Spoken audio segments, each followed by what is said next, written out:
तळेगाव दशासर येथे घराला भीषण आग, आगीमध्ये घरातील सर्व साहित्य जळून खाक।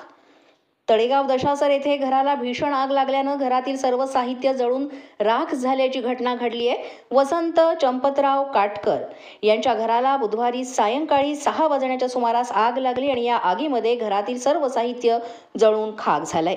आग पाहता सामाजिक कार्यकर्ते संजय सार्वे यांनी समयसूचकता दाखवीत लगेचच ही माहिती धामणगाव येथील अग्निशमन दलाला दिली।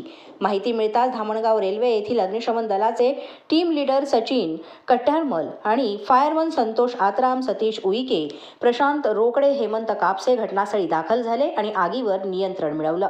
मात्र तोपर्यंत काटकर यांचं घर पूर्णतः जळून राख झालं होतं। घटनास्थळी नायब तहसीलदार वीर यांनी तलाठीसह पोहोचून घटनेचा पंचनामा केला। सुदैवानं या आगीमध्ये कोणतीही जीवितहानी झाली नाही। मराठी 9 न्यूजसाठी संतोष वाघमारे, धामणगाव रेल्वे।